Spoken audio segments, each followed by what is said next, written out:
Hi friends, आज मी आले होते कास्य थाली फूट मसाज करून घेण्यासाठी. खूप दिवस शोधत होते तर मला माझ्या एरियामध्ये हे दिसलं म्हणून मी ट्राय केलं. कारण मी ह्याचे खूप फायदे ऐकले होते.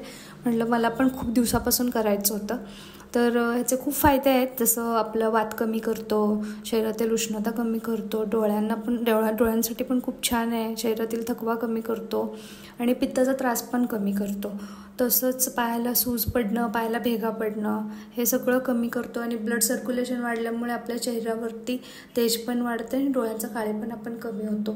तसं बघायला गेलं तर आपण म्हणतो की आपले जुने लोक म्हणतात की तेलाने जरा पायाला मसाज करा म्हणजे बरं वाटेल, डोळ्यांना थंड वाटेल. त्यापैकीच एक आता हे फूट मसाज करते वेळी ही आहे कास्याची थाळी. त्यात ती लोक तूप किंवा तेल टाकतात. तर पायाला तूप आणि तेल पूर्ण हे जे ॲक्युपंक्चर पॉईंट्स आहेत ना, ते सगळे पॉईंट्स त्याच्यामुळे हे होतात, दबले जातात आणि मेन सगळं आपल्या पायांमध्येच असतं. आपण बघू शकता ह्या तक्त्यामध्ये सगळे पॉईंट्स आणि ते कसे काही उपयोगी आहे ते सगळं लिहिलं आहे त्या लोकांनी. तर माझा तर फर्स्ट एक्सपिरियन्स होता. मला खूप बरं वाटलं ते केल्यामुळे आणि तुम्हीही ट्राय करा. बाय.